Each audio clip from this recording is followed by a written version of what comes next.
আসসালামু আলাইকুম রহমতুল্লাহি ওবরকাতুহু। সম্মানিত দর্শক, আজকের এই ভিডিওটি বঙ্গবন্ধু কন্যা শেখ হাসিনার জন্যে। এখন বাংলাদেশে যারা ক্ষমতায় আছেন, এমনকি আওয়ামী লীগের যারা লোকজন রয়েছেন, তারা শেখ হাসিনাকে গালি দেওয়া, তাকে ছোট করা এবং তাকে নিয়ে কটূক্তি করাটাকে একটা স্টাইল হিসেবে মনে করছেন। এমনকি দলের আওয়ামী লীগের অনেক বড় বড় লোক একান্তে যখন এই বাংলাদেশে আছেন, বাইরে আছেন, বলার চেষ্টা করছেন যে শেষের দিকে তিনি এটা হয়ে গেছিলেন, ওটা হয়ে গেছিলেন, তার মধ্যে কোনো মানবতা ছিল না, ভদ্রতা ছিল না, তিনি সবসময় খুব যাকে বলা হয় জেদি ছিলেন, আরও অনেক নেতিবাচক কথা, যেগুলো যেহেতু আমি পাবলিকলি বলছি, যারা শেখ হাসিনা খুব ভালোবাসেন, শ্রদ্ধা করেন, তাদের জন্য এটা খুব অবমাননাকর হতে পারে, কষ্ট হতে পারে। এজন্য আমি খুব সতর্কভাবে কথা বলার চেষ্টা করব। আর এখানে আমি নির্মোহভাবে কিছু কথা বলবো শেখ হাসিনার জন্যে।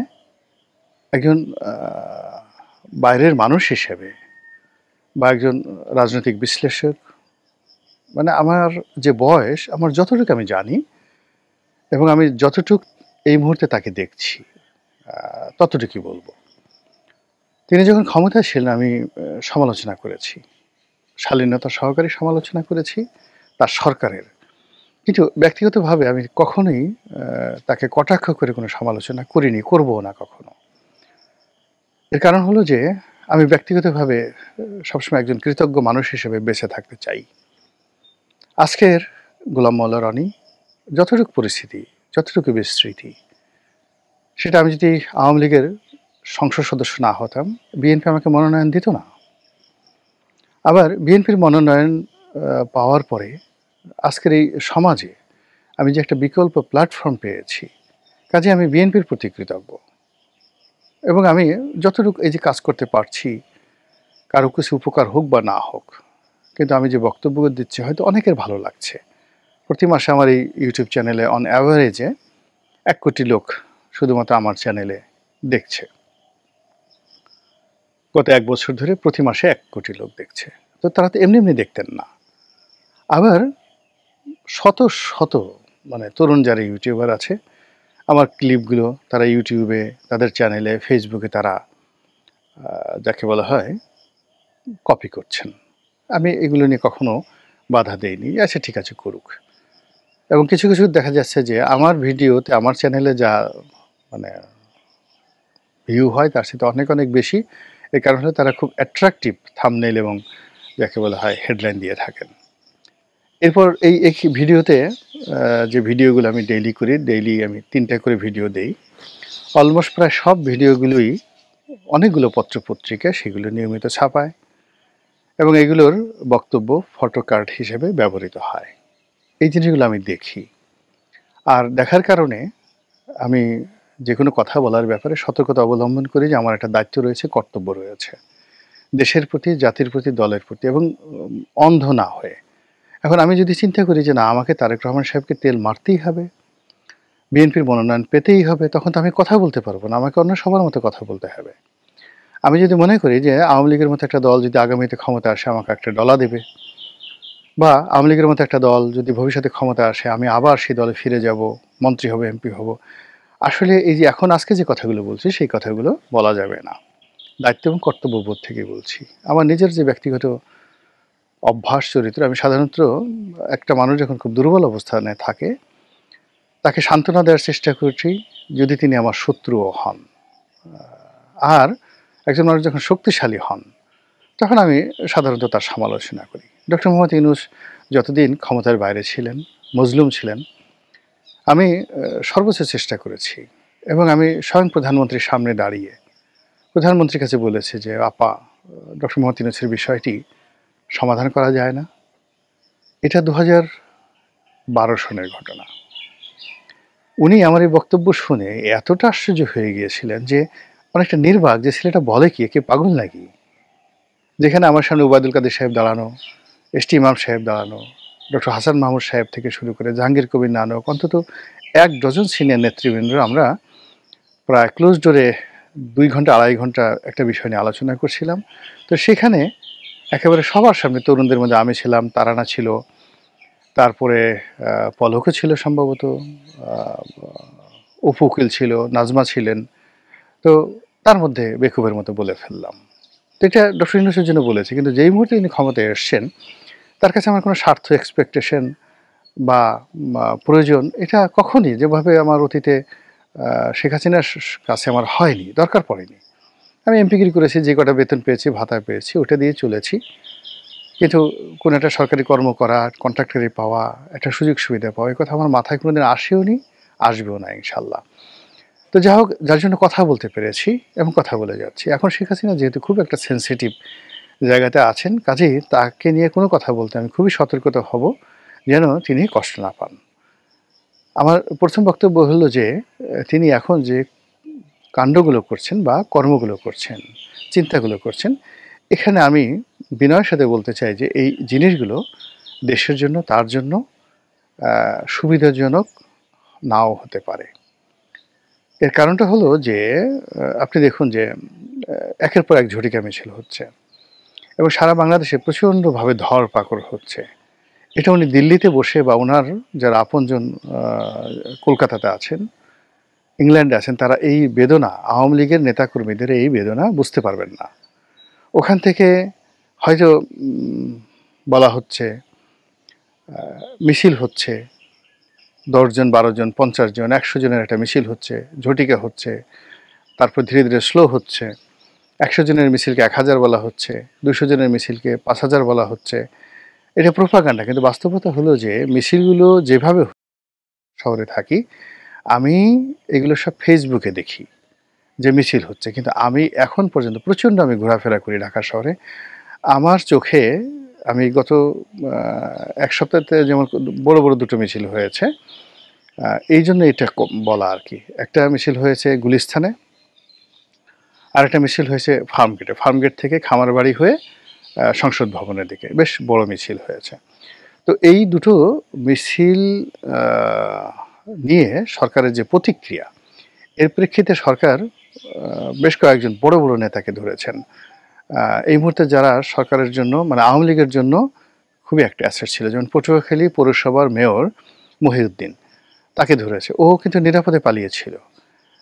তার টাকা আছে, আ সাংগঠনিক ক্ষমতা আছে এবং সে স্বতন্ত্র ইলেকশন করে কিন্তু পাস করেছিল। আওয়ামী লীগ সে করে, কিন্তু সে কিন্তু আওয়ামী লীগের প্রার্থী ছিল না এবং পটুয়াখালীতে কিন্তু আজাদ, মহিউদ্দিন ওদের একটা, যাকে বলে ওর বড় ভাই মহিউদ্দিন, ও মহিউদ্দিন ওরা কন্ট্রাক্টারি করে মূলত, আর বড় ভাই আজাদ, এদের একটা সর্বদলীয় গ্রহণযোগ্যতা আছে এবং তারা আওয়ামী লীগকে ধীরে সুস্থে নিরাপদ থাকলে অনেক উপকার করতে পারত। কিন্তু সেই মানে মহিউদ্দিন ধরা পড়েছে। তারপরে কবিরুল ইসলাম তালুকদার কয়েকদিন আগে দেখা গেল প্রধানমন্ত্রীর সঙ্গে একটা বৈঠকে অসাধারণ চমৎকার বক্তব্য দিয়েছেন তিনি স্কাইপেতে, এবং তার সেই বক্তব্যটা রীতিমতো ভাইরাল হয়েছে। এখন সাতক্ষীরা কোন একটা আসনের তিনি এমপি, তার বাবা এমপি ছিলেন। আমাদের সময় তিনি স্বতন্ত্র পাশ করে আসছিলেন। পরবর্তীতে তিনি দলীয় মনোনয়ন পান। কিন্তু এলাকাতে জনপ্রিয়, যথেষ্ট সাংগঠনিক ক্ষমতা রয়েছে এবং রাজনীতিতে যথেষ্ট ম্যাচুরিটি রয়েছে।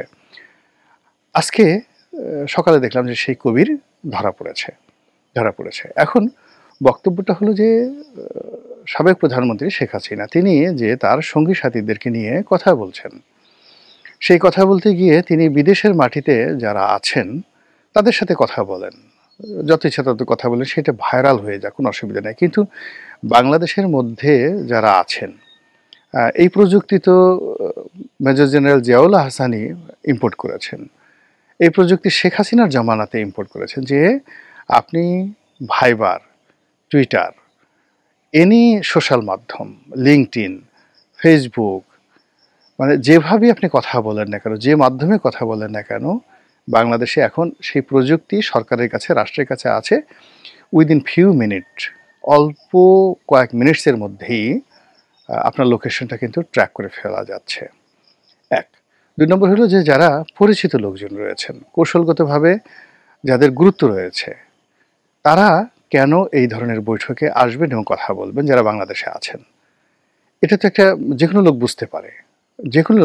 এই সমস্ত লোকের সাথে সাধারণত অন্যান্য ক্ষেত্রে যারা গেরিলা, আমি দেখেছি বিভিন্ন যে যারা গেরিলা যুদ্ধ করে খুব সফল হয়েছেন জীবনে, তারা কখনোই সরাসরি কারোর সাথে কথা বলেন। এখন শেখ হাসিনা যদি কবিরের সাথে কথা বলার দরকার ছিল, তাহলে দেখা গেল যে একজন অখ্যাত লোকের টেলিফোনে তিনি কথা বলতে পারতেন বা তার লোক কথা বলতে পারতেন। এগুলো ভায়া মিডিয়া, ৩টা ভায়া মিডিয়া কথা হয়। এদের অনেকগুলো সাংকেতিক ভাষা থাকে। যেমন আপনি দেখেন জামাত। তো জামাতকে ধরতে পারেন নাই কেন? এর কারণ হলো জামাত নিজস্ব একটা নেটওয়ার্ক সিস্টেম তারা গড়ে উঠেছিল। তারপরে কিন্তু জামাতকে ধরা হতো। দ্বিতীয়ত হলো জামাত যে ভাষাগুলো ব্যবহার করা হতো সাংকেতিক ভাষা। তো সেই সাংকেতিক ভাষার কারণে কি হলো, জামাতের যারা শীর্ষ নেতৃবৃন্দ, কৌশলগত যারা অপারেশনাল নেতৃবৃন্দ ছিল, তাদের একজনকেও কিন্তু আওয়ামী লীগ ধরতে পারেনি এবং এখনো পর্যন্ত জামাত তাদের যারা এই বিভিন্ন জায়গাতে মানে অপারেশন চালানোর মতো দক্ষতা, অভিজ্ঞতা, যোগ্যতা আছে, তাদের কাউকে এখনো তারা মুখোমুখি করেনি। তারা তো কেবলমাত্র জামাতের আমির, সেলিম উদ্দিন, হামিদুর রহমান আজাদ কিংবা গুলাম পারওয়ার, ওনাদের মধ্যে যারা পলিটিক্যাল লোকজন, তারা সম্মুখ সারিতে আসছে, বাংলাদেশে থাকছে, পুলিশ ধরেছে, তারা পালিয়ে থেকেছে, আবার সেখান থেকে বের হয়ে এসেছে। কিন্তু তাদের যে মূল কাজগুলো যারা ইফেক্টিভ হয়ে থাকে কাজগুলো করে, তারা কেউ মানে তাদের নামও এখন পর্যন্ত ডক্টর মোহাম্মদ ইউনূস জানতে পারেনি। এই যে সাদিক কায়েম যেভাবে ছাত্রলীগের মধ্যে লুকিয়েছিল, এটা পলিটিক্যাল উইংসের দ্বিতীয় গ্রেড। এখন আওয়ামী লীগকে যদি এইভাবে আসতে হয়, তাকে প্রথমত একটা পঞ্চবার্ষিকী পরিকল্পনা করতে হবে, মানে 25 বছরের পরিকল্পনা করতে হবে। অতীত যা বলে সেটা হলো, আপনি বোঝার চেষ্টা করুন, একবার বড় বৃক্ষ যদি পড়ে যায় সহসা সেখান থেকে ফিরে আসে না।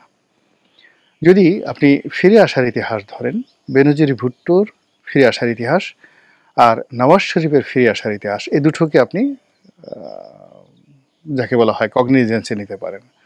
তারা রাতারাতি 2-5 বছরের মধ্যে ফিরে আসেনি এবং এখনো পর্যন্ত নওয়াজ শরীফ দাঁড়াতে পারেনি। বেনজির ভুট্টো ফিরে এসেছেন কিন্তু মারা গেছেন। তো এই বিষয়গুলো বিএনপিকে স্মরণ রাখতে হবে, আওয়ামী লীগকে স্মরণ রাখতে হবে। তারা যদি মনে করে যে 1 বছরের মধ্যে, 6 মাসের মধ্যে, 2 বছরের মধ্যে মানে তারা ফিরে আসবে বা তারা এই কাজগুলো করবে, ক্ষমতা দখল করে ফেলবে, এটা দিবার স্বপ্ন, প্রচণ্ড দিবার স্বপ্ন। ইতিহাসে কখনো এই ঘটনাগুলো ঘটেনি।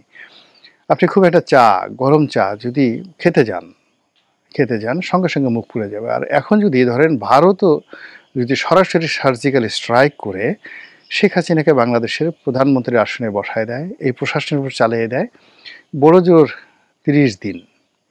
30 দিন তিনি টিকতে পারবেন, আর একটা পাল্টা কু হয়ে যাবে। এটা হলো বাস্তবতা। এই জন্য হয় কি, যে ক্ষত তৈরি হয়েছে সেই ক্ষতটা দূর করার জন্য ধীরে ধীরে এগোতে হবে।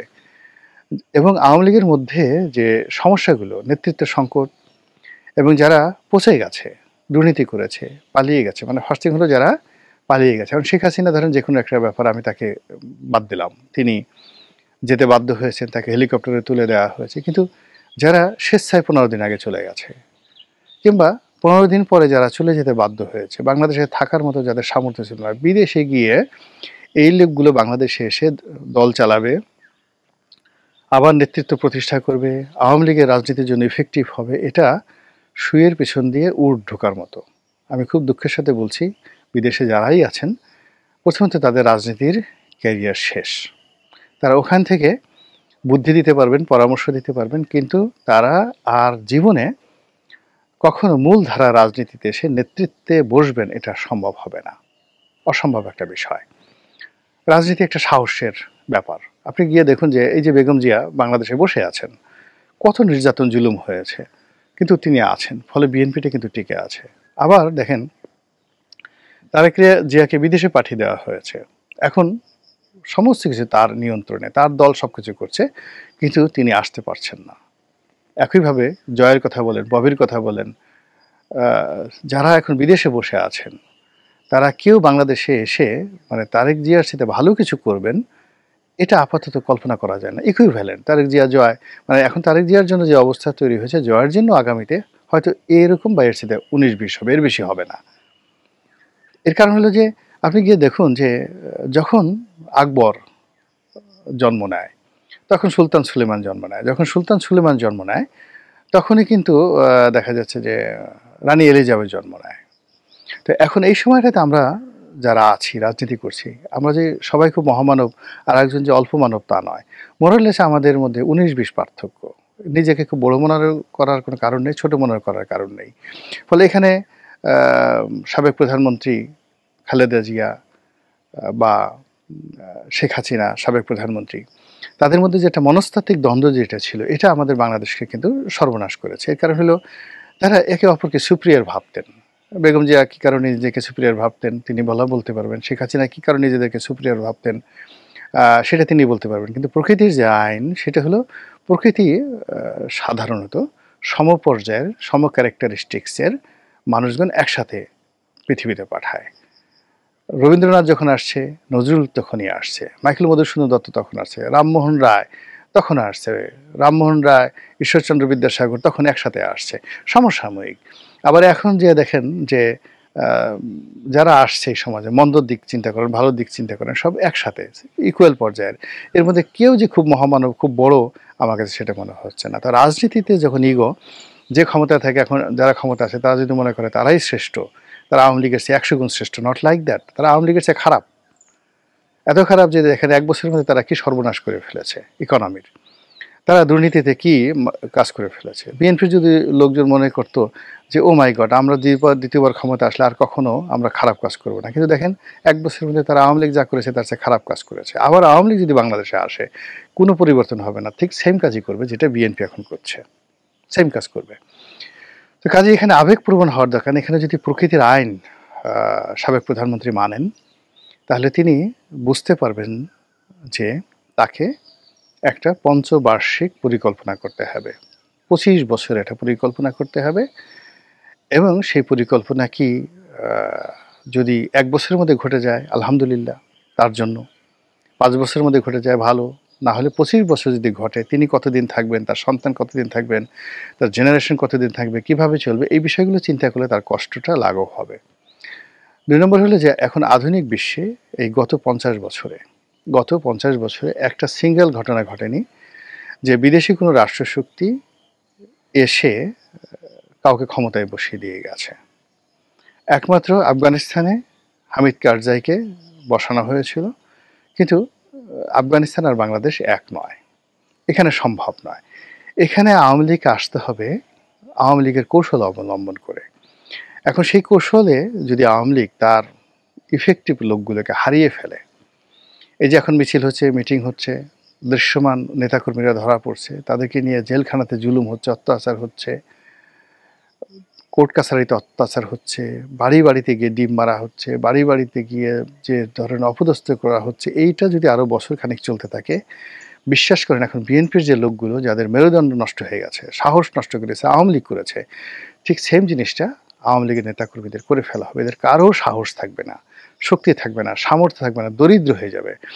ইতিমধ্যে যারা ধরেন টাকা পয়সা চুরি চামারি করেছিল, যারা নিয়ে গেছে তারা তো গেছেই, বাংলাদেশে তাদের অনেকের সম্পত্তি বাজেয়াপ্ত হয়ে গেছে, অনেকের সম্পত্তি বেদখল হয়ে গেছে, এবং একজনের অ্যাকাউন্টে 300 কোটি টাকা ফ্রিজ করে দেওয়া হয়েছে। অর্থাৎ 300 কোটি টাকার মালিক একজন লোক আমাকে টেলিফোন করে বললেন যে তিনি যেখানে পালিয়ে আছেন, এই পালিয়ে থাকতে তার প্রতি মাসে 1 লাখ টাকা লাগে। আর সেই 1 লাখ টাকা হাওলাত করার মতো অবস্থা নাই, তার টাকা নাই। তিনি বিভিন্ন লোকের কাছে প্রতি মাসে 10,000 টাকা করে নিয়ে এই 1 লাখ টাকা তিনি যেখানে পালিয়ে আছেন তিনি খরচ করছেন। তার 4টা গাড়ি 5টা গাড়ি সব বিক্রি করে দিয়ে রাস্তার ফকির হয়ে গেছে। তো এটা হলো রিয়ালিটি। এটা যদি শেখ হাসিনা বুঝেন যে অবস্থা কী হচ্ছে, একজন ধরেন দিল্লি থেকে বা ওখান থেকে কিছু টাকা পাঠিয়ে দেওয়া হলো, একটা মিছিল করা হলো, তারপরে শেষে পত্রপত্রিকা আসলো, মানে ইউটিউবে আসলো, এটা আসলে এই মুহূর্তে মানে উপকারের চাইতে ক্ষতি করছে দলের বেশি, ভীষণ রকম। আর দ্বিতীয়ত দলের যারা সত্যিকার অর্থে ইফেক্টিভ দেশে এবং দেশের বাইরে, তাদেরকে ফ্রন্ট লাইনে আনাটা আমার কাছে বুদ্ধিমানের মতো কাজ হচ্ছে না।